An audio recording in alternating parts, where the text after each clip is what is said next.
maka kan keuntungannya tidak sebanyak orang yang rasanya tidak pakai. Semoga Allah mengajarkan jangan sampai ada sesuatu kejuruan yang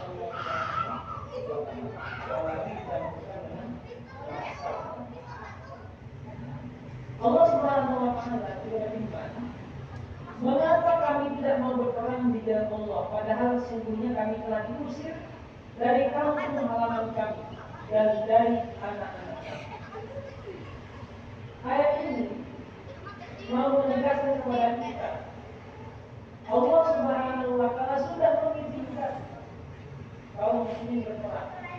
Allah bertanya bukan untuk dijawab, tapi adalah untuk mempertanyakan diri kita, kenapa kalian tidak berperang pada kalian sendiri? Ini yang pertama. Yang kedua, boleh berperang untuk membela dakwah kepada Allah SWT dari gangguan. Gangguan dalam dakwah dapat berupa menghalang-halangi orang untuk dapat menyambut dakwah, atau menghalangi dari menyampaikan dakwah. Dengan catatan, yang kita datangi ini tempat yang memang awalnya sudah steril dalam dakwah, dengan dakwah. Tiba-tiba ada sekelompok orang yang datang lalu menghalang-halangi dakwah tersebut. Maka dalam hal ini mereka patut diperangi dengan catatan yang diperangi bukan orang Islam, tetapi orang yang bukan Yahudi. Terus kalau ada orang-orang yang menghalangi pengajian, gimana Ustaz? Dakwah dengan pengajian beda. Walau sebenarnya dengan payung. Saya ini sekarang sedang memahamkan kaum muslimin untuk mengenai hukum fikih. Artinya kajian belajar, bukan dakwah. Sedangkan dakwah kita datang ke tempat untuk menyampaikan agama. Bahwa ada agama yang menyerukan kepada Allah Subhanahu wa Ta'ala, menyembah Tuhan yang satu. Lalu dihalang-halangi oleh orang-orang yang pengen agar ke depan itu bertahan pendidikan. Maka yang nanti kita patut untuk mengadakan diskusi dialog. Kalau tidak bisa maka diangkat ke dalam. Apa dalilnya?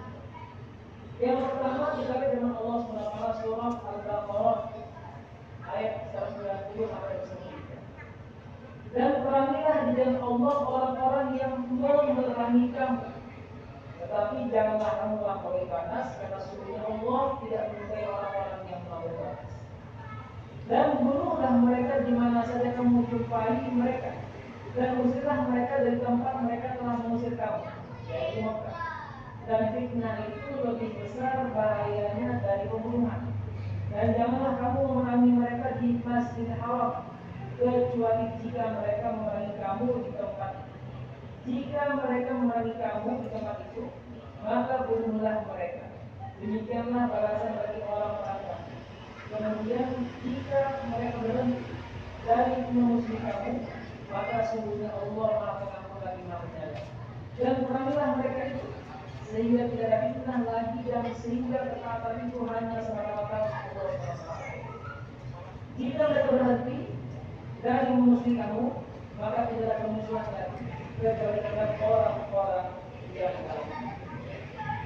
Ayat ini mengandung beberapa hal. Yang pertama, Allah SWT memerintahkan untuk memerangi orang yang memulai penyerangan, karena perang yang disebabkan pembelaan diri adalah perang yang dibolehkan dalam syariat dan aliran perjuangan.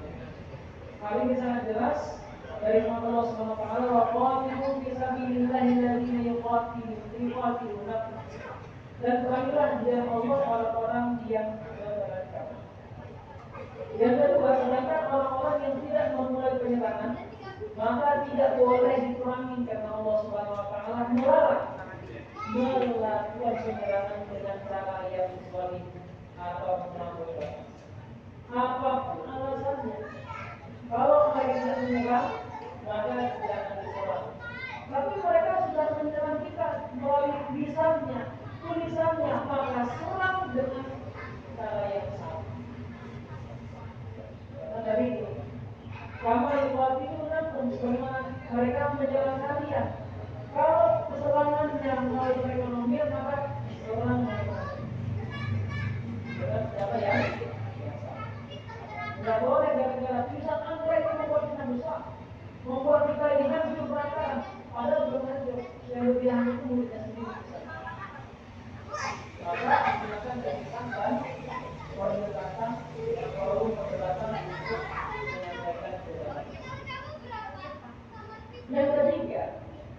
Penyebutan surat pelarangan bahwa Allah SWT tidak mencintai orang-orang yang melampaui batas atau zalim menandakan bahwa larangan ini mutlak, sifatnya tetap dan pasti sehingga tidak bisa dihapuskan.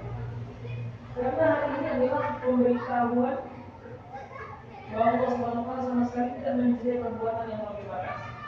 Ayat yang bersifat pemberitahuan sama sekali tidak bisa dihapuskan. Allah SWT memberitahu bahwa Dia tidak mencintai perbuatan zalim dan hal ini bersifat tetap. Ada orang yang bernama Bapak Ibu, mohon izin, dia pernah dengan begini. Ini perempuan ini zalim, kita perkosa. Demi Allah tak diizinkan dalam Islam seperti itu. Demi Allah. Sebagaimana orang-orang zalim itu melakukan itu. Datang mereka ke Irak, kami datang ke Irak, diperkosa itu anak. Dan penjadinya lagi adalah kejahatan yang di Suriah. Namun juga itu terjadi, dan Allah Subhanahu tidak mengizinkan itu. Makanya bahaya kalau ada orang Islam, orang lalu mengatakan bahwa perempuannya perempuan kita, hartanya harta kita, bahaya itu. Gak boleh, kecuali dengan cara yang dihalalkan oleh Allah. Kalau sudah jadi wanita, pilihannya dua. Dia jadi budak kamu atau kawinkan dia, kamu nikahin dia jadi istri. Gak boleh melakukan perkawinan walaupun dia sudah halal dalam peperangan yang dibolehkan ini mempunyai tujuan dan balasan. Tujuan itu adalah mencegah terjadinya fitnah terhadap orang-orang mukmin, sehingga mereka bisa bebas melaksanakan ibadah kepada Allah SWT dan melaksanakan ibadah agama mereka dalam keadaan aman dari serangan siapapun. Artinya, kita punya target peperangan itu adalah bagaimana untuk menghadirkan keamanan.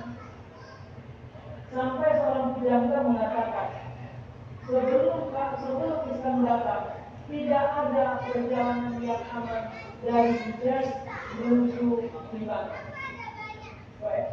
Dari Hijaz menuju Libanon.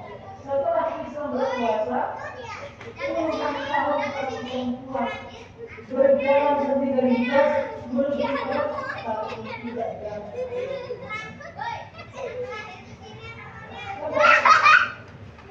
Bertahun-tahun perempuan jalan sendirian, tidak berani ada yang menghubungi dilindungi dan hukum. Bapak Ibu yang dirahmati Allah SWT. Kemudian dalil yang kedua, bolehnya berperang untuk membela dakwah adalah firman Allah SWT, mengapa kamu tidak mau berperang di jalan Allah dan membela orang-orang yang lemah, baik laki-laki, wanita-wanita maupun anak-anak yang semuanya berdoa. Ya Tuhan kami, keluarkanlah kami dari negeri ini yang zalim penduduknya, dan berilah kami perlindungan dari sisi Kau, dan berilah kami penolong dari sisi Kau. Ayat ini menerangkan bahwa peperangan itu mempunyai dua syarat. Yang pertama, memperjuangkan agama Allah SWT adalah tujuan yang diusahakan oleh agama, sehingga